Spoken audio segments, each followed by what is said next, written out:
Një F-35 i forcave ajrore holandeze u ngrit shpejt nga pista të martën në bazën e Volkelit, pjesë e stërvitjes vjetore bërthamore të NATO-s. Stërvitje planifikuar më parë dhe përdorim të bombave bërthamore reale është praktik rutinë e aleancës për të siguruar që kapacitetet bërthamore mund të përdoren në rast nevoje.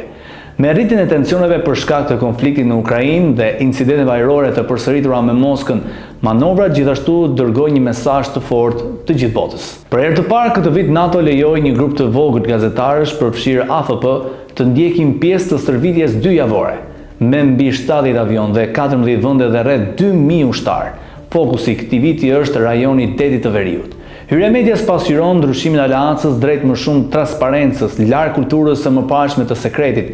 Deri para 4 vitesh NATO nuk publikonte as emrin e stërvitjes.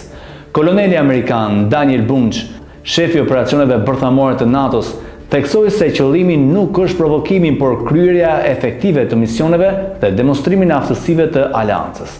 Nga ana tjetër, zyrtarët thonë se hapja informuese synon që audienca e brendshme të tregojnë se NATO është një aleancë bërthamore e përgjithshme dhe transparente.